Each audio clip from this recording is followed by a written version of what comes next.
नमस्ते, प्रणाम, स्वागत करती हूँ अपने यूट्यूब चैनल पर। आप सभी लोग को सामने एक विवाह गीत सुनाने जा रही हूँ। आप लोग सुनिएगा और कमेंट बॉक्स में बताइएगा हमारा गीत।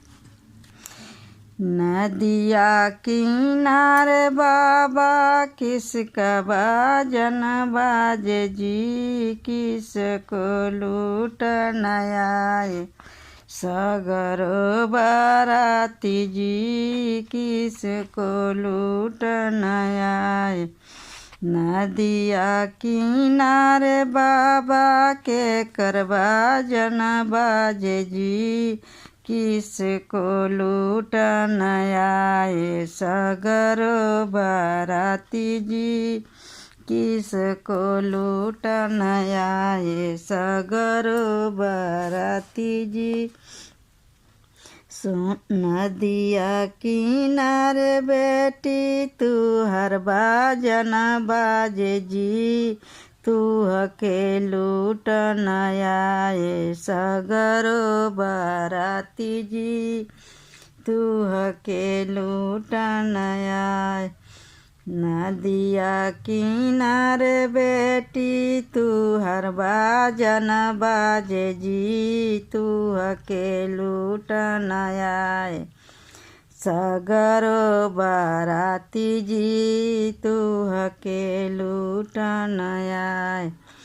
सोने का पिजड़ा गढ़ावा मोरे पापा जी, पिजड़ा में बंद करके रखा मोरे पापा जी, पिजड़ा में बंद करके। सोने का पिजड़ा गढ़ावा मोरे पापा जी, पिजड़ा में बंद करके रखा मोरे पापा जी, पिजड़ा में बंद करके। उहाँ का लोग बेटी चतुर चालाक जी, पिजड़ा सहित बेटी ले जइहे उठाई जी, पिजड़ा सहित बेटी। उहाँ के लोगवा चतुर चालाक जी, पिजड़ा उठाई, पिजड़ा सहित बेटी ले जइहे उठाई जी। नदिया किनारे चाचा किसका बाजन बाजे जी, किसको लूट नयाए सगरो बाराती जी, किसको लूट नयाए। नदिया किनारे चाचा के करबा जन बाजे जी, किसको लूट नयाए सगरो बाराती जी, किसको लूट नयाए।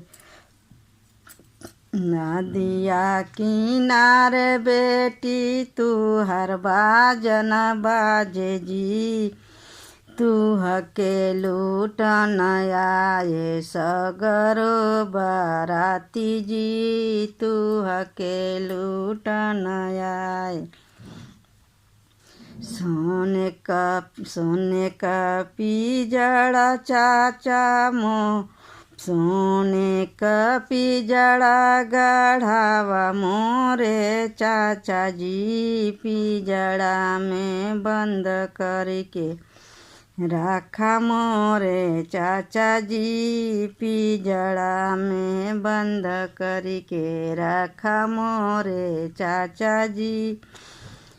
उहाँ का लोग बेटी चतुर चालाक जी, पिजड़ा सहित बेटी ले जइहे उठाई जी, पिजड़ा सहित बेटी ले जइहे उड़ाई जी।